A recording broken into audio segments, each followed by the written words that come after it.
ষষ্ঠ শতাব্দীর শেষ ভাগ আরব উপদ্বীপ থেকে উঠে আসছে এক নতুন দাওয়াত, মানুষকে মানুষ হিসেবে সম্মান করার দাওয়াত। বংশ, গোত্র, শক্তি কিংবা সম্পদের ঊর্ধ্বে ওঠে এক আল্লাহর সামনে সবাইকে সমান করে দাঁড় করানোর আহ্বান।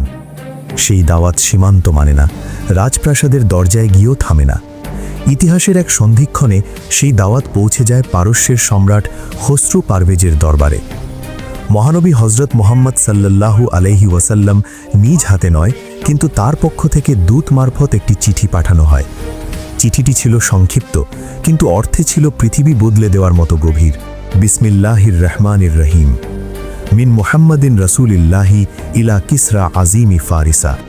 সালামুন আলা মান ইত্তাবা আল হুদা ওয়া আমানা বিল্লাহি ওয়া রাসূলিহি ওয়া আশহাদু আল্লা ইলাহা ইল্লাল্লাহু ওয়াহদাহু লা শারীকা লাহু ওয়া আন্না মুহাম্মাদান আবদুহু ওয়া রাসূলুহু। আদউকা বিদিআয়াতিল্লাহি ফাইন্নী আনা রাসূলুল্লাহি ইলান নাসি কাফাতান লিয়ুনযিরা মান কানা হাইয়ান ওয়া ইয়াহিক্কাল কওলু আলাল কাফিরিনা। আসলিম আসলাম ফাইন আবাইতা ফাইন্না আলাইকা ইসমাল মাজুসি। পরম করুণাময় ও অতি দয়ালু আল্লাহর নামে শুরু করছি। আল্লাহর রাসূল মুহাম্মদের পক্ষ থেকে পারস্যের মহান সম্রাট কিসরার প্রতি। সে ব্যক্তির প্রতি শান্তি যে সঠিক পথ অনুসরণ করে, আল্লাহ ও তার রাসূলের প্রতি ঈমান আনে। আমি সাক্ষ্য দিচ্ছি আল্লাহ ছাড়া কোনো উপাস্য নেই, তিনি এক, তার কোনো শরিক নেই, এবং মুহাম্মদ সাল্লাল্লাহু আলাইহি ওয়াসাল্লাম তার বান্দা ও রাসূল।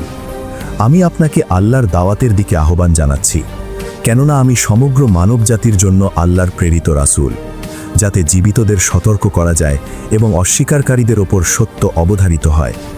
ইসলাম গ্রহণ করুন, তাহলে নিরাপদ থাকবেন, আর যদি অস্বীকার করেন তবে আপনার প্রজাদের অর্থাৎ অগ্নিপূজকদের গুনাহের দায়ও আপনার উপর বর্তাবে।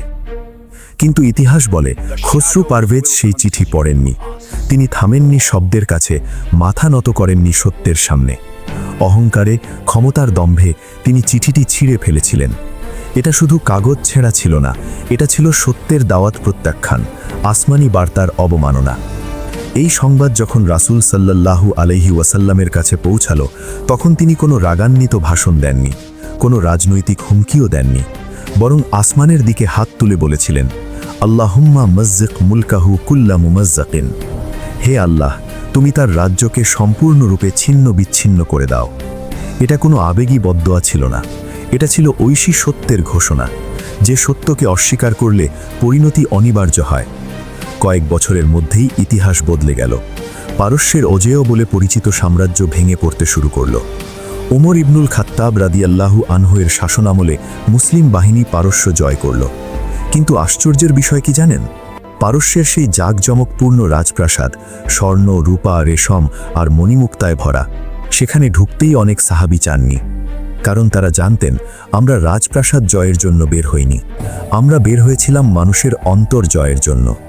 তাদের কোনো দুনিয়াবি লোভ ছিল না, ক্ষমতা, সম্পদ, সিংহাসন কোনোটাই তাদের লক্ষ্য ছিল না। তাদের হৃদয় পূর্ণ ছিল আখিরাতের চিন্তায়, আল্লাহর সন্তুষ্টির আকাঙ্ক্ষায়। কিন্তু আজ আমরা ইসলাম শব্দটা ব্যবহার করছি ক্ষমতার দর কষাকষির জন্য। আজ বাংলাদেশের রাজনীতিতে আমরা কি দেখছি?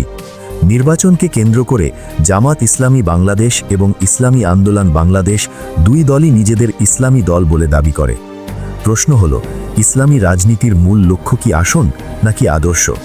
যেখানে ছাড় দেওয়া সুন্নাহ, সেখানে অনির থাকা কি তাকওয়া হতে পারে?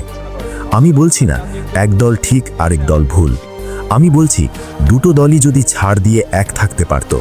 না, সেটা হলো না। তাহলে কি দুটো দলই ভুল পথে হাঁটছে? কারণ ইসলাম ক্ষমতার জন্য আসে না, ক্ষমতা ইসলামের পেছনে আসে। যে ইসলাম পারস্যের রাজপ্রাসাদকে তুচ্ছ করেছিল, সেই ইসলাম কি আজ কয়েকটি আসনের জন্য আপোষ করতে পারল না? এই সুযোগ আর কোনোদিন আসবে কিনা জানি না, তবে যদি এই বিভক্তির দায় আদর্শের কাঁধে চাপানো হয়, তাহলে সারা জীবন আফসোস থেকেই যাবে। আল্লাহ হাফেজ।